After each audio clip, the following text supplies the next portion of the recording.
Dans son livre « Histoire inconnue des hommes depuis 100 000 ans », Robert Charroux soutient que plusieurs grands monuments de l'histoire n'auraient pas pu être érigés sans un savoir supérieur. Selon lui, les architectes des pyramides égyptiennes et mayas étaient nécessairement les gardiens de secrets fantastiques. Un secret que connaissait peut-être un Lettonien qui débarqua à New York en 1912, un certain Edward Ledikanen.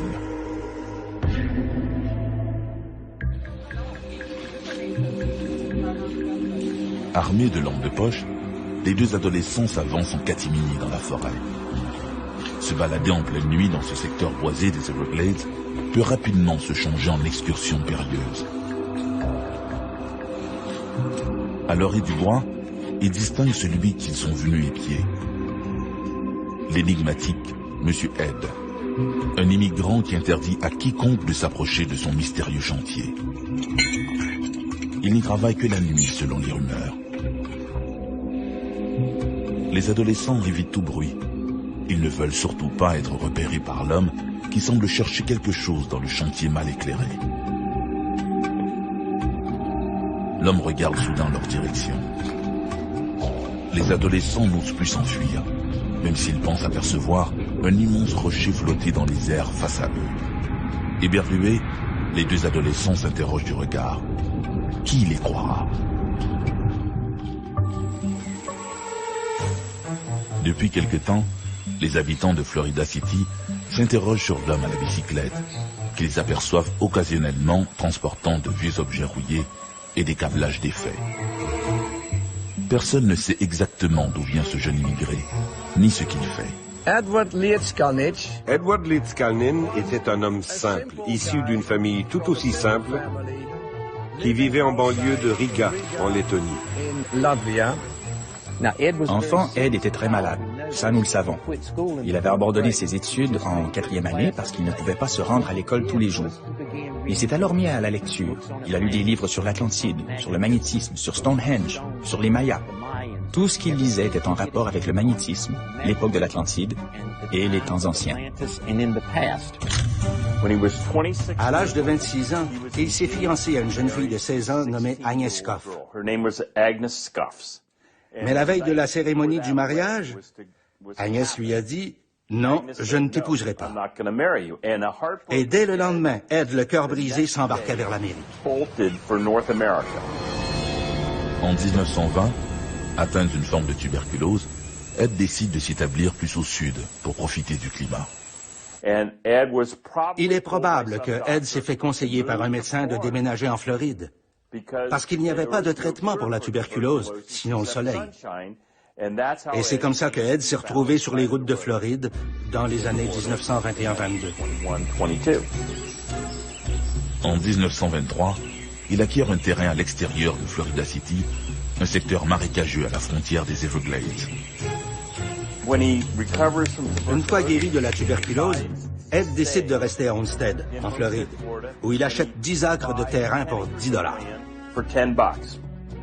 Il se met à gratter la terre de surface et découvre un filon de calcaire, chaud, carbonate de calcium, que nous appelons corail. C'est alors qu'il se met à creuser et à sculpter un château. C'est là qu'il entreprend, dans le plus grand des secrets, la construction d'un château à la mémoire d'Agnès, sa Sweet 16, comme il la surnomme avec affection.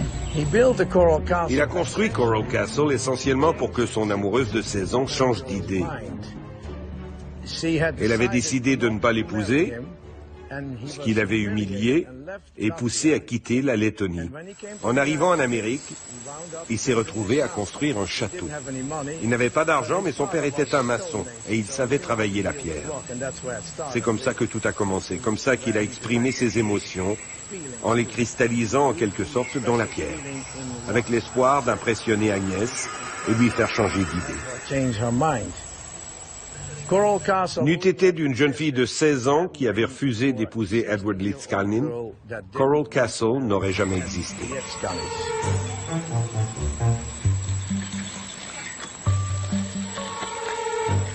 Ce jeune homme solitaire, l'esprit romantique à souhait, est sans un sou. Tout ce qu'il semble posséder, c'est une vieille bicyclette. Son physique est frêle, mais de son regard émane une certaine vivacité d'esprit inutile, puisqu'il ne semble la partager avec personne. Ed est définitivement quelqu'un de très secret. C'était un type qui n'avait pas d'argent. C'était un homme de petite taille, mais qui avait l'intelligence de créer des outils simples pour servir de levier qui pouvaient déplacer des rochers énormes avec des moyens de fortune.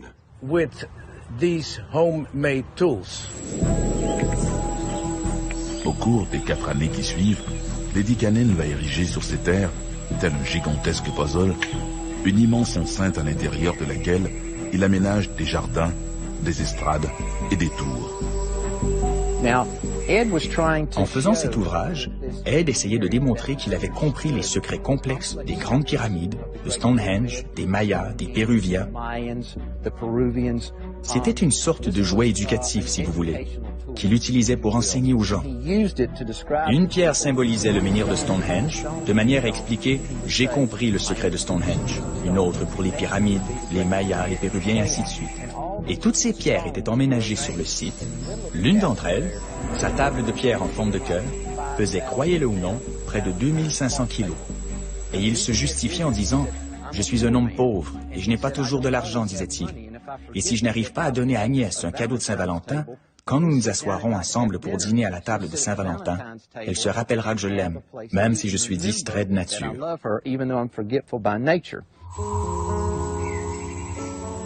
Tout est fait de corail. Des murs d'enceinte aux meubles, en passant par les portes et les fontaines. Cet hymne à la passion est entièrement fait de blocs de pierre sculptés à même les bancs coralliens, assemblés, semble-t-il, uniquement grâce à des outils rudimentaires faits de vieilles pièces de voiture et de ferraille recyclées. Peu à peu, l'art secret de Lady Canaan alimente les plus folles rumeurs.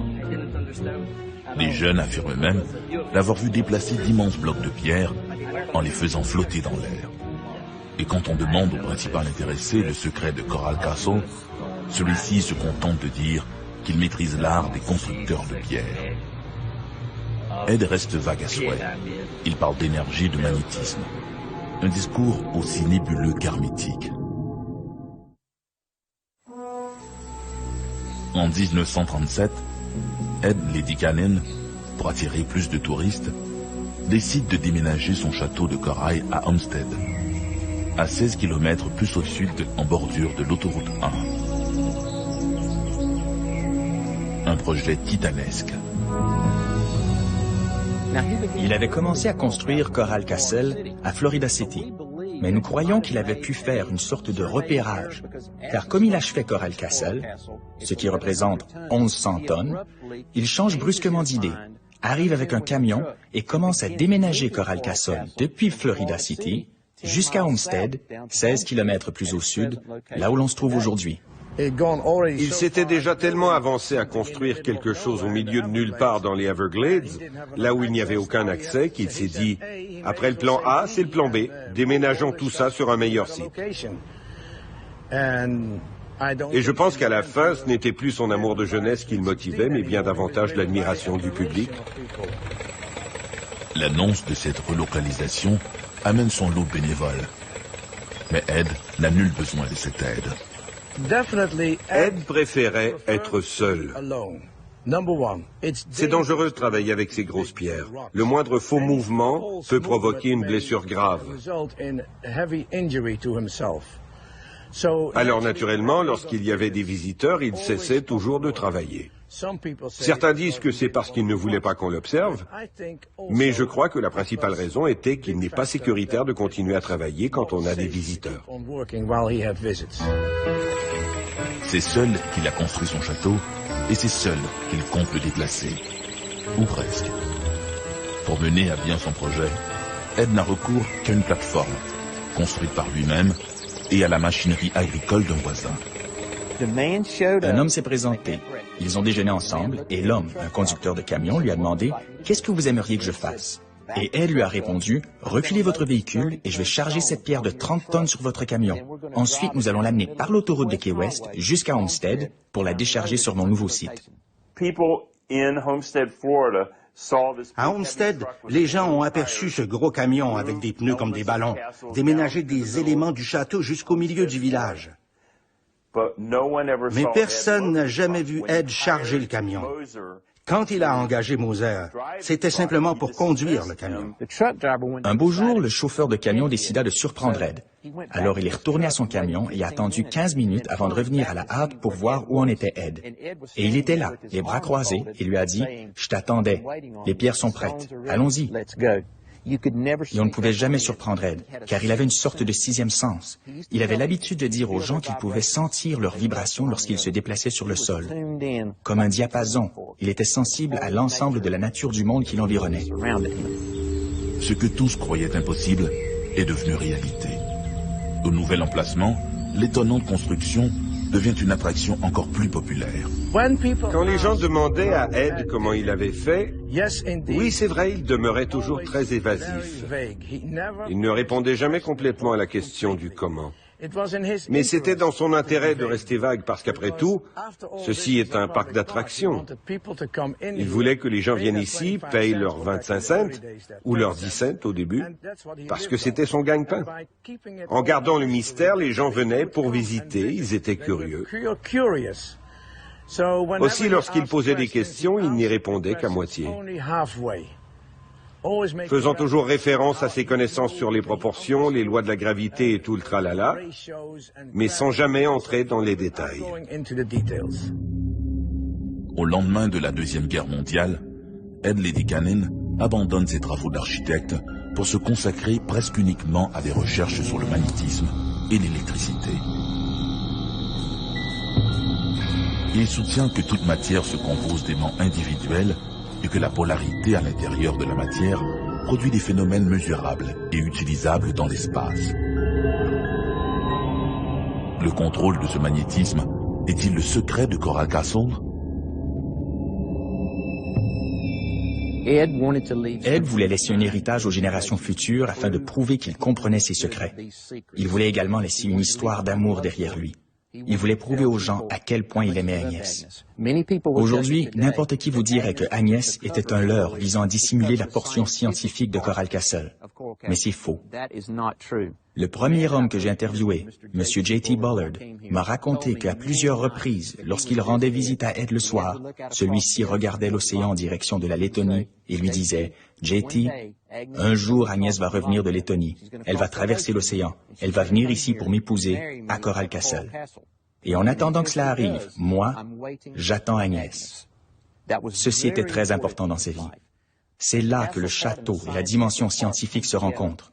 Et c'est ce qu'il voulait démontrer, c'est qu'il nous parlait avec les mêmes pierres que l'on retrouve dans les pyramides ou à Stonehenge, et que ce sont là des pièces oubliées qui nous racontent qu'un homme est venu sur cette planète et a décidé de nous livrer les secrets de l'univers. Mais il a dissimulé ses secrets dans les pierres. Et si vous voulez savoir ce qu'il savait, vous devez lire les livres, vous devez travailler. C'était un Lettonien, un dur travailleur qui n'aimait pas la facilité. Alors si vous voulez connaître les secrets de Coral Castle, vous devez l'étudier et lire ses livres. Et c'est ce qu'il voulait que vous fassiez. Et comme vous allez commencer à découvrir ces petites portions du secret, il vous accompagnera en vous racontant l'histoire au fur et à mesure que vous avancerez. En décembre 1951, Ed, âgé de 64 ans, décède, emportant avec lui son extraordinaire secret. Depuis son décès, une foule de chasseurs de mystères se sont attaqués à l'énigme de son château de corail. Comment ce petit bonhomme de 1,52 m et d'à peine 45 kg s'y est-il pris pour tailler, déplacer et assembler ces immenses blocs de coraux, lui qui n'avait pour seul moyen de transport qu'une bicyclette? Nous avons des photos de lui en action, alors qu'il utilise un immense trépied fabriqué à partir de troncs d'arbres qui poussent dans cette région. On les appelle les Dade County Pine Trees. Ils sont droits comme des poteaux de téléphone et durs comme des rochers. Avec ça, il avait fabriqué plusieurs trépieds. Et avec ces trépieds, il était capable de soulever partiellement les pierres, de sorte que le déplacement des pierres pouvait par la suite se faire sur des rouleaux. Sur de rares photographies prises lors de la construction du Coral Castle, on peut voir un dispositif formé de 3 poteaux de téléphone disposée en tripode et surmontée d'une boîte carrée. Des câbles ou des fils sortent de cette boîte et pendent entre les poteaux. Aucun dispositif de ce genre n'a été trouvé dans l'atelier de Ed après sa mort. En 1992, au lendemain de l'ouragan Andrew, les GI se seraient livrés à une fouille minutieuse des lieux. Tout au fond d'un puits, ils auraient découvert la mystérieuse boîte dont Ed se servait pour déplacer ses pierres et qui serait depuis entreposée dans un lieu secret. Aujourd'hui, Coral Castle est une importante attraction touristique. Chaque année, des milliers de visiteurs s'émerveillent devant le travail accompli en ces lieux. Certains croient que le secret de Ed Levicanen reposerait sur une nouvelle connaissance dans l'utilisation des forces présentes dans la matière. D'autres résument plutôt que la magie de Ed tient en un mot: la persévérance. Nous avons vu ce que nous avons vu. Nous avons des affidavits, nous avons des photos, nous avons des marques sur les pierres qui montrent la façon dont il les a déplacées. Encore une fois, sans entrer dans les détails, Ed a utilisé des outils simples qu'il a trouvés dans un cimetière de taux voisin et qu'il a su adapter pour déplacer ses pierres, toujours petit à petit. Ed ne possédait qu'une seule richesse en grande quantité, et c'était le temps.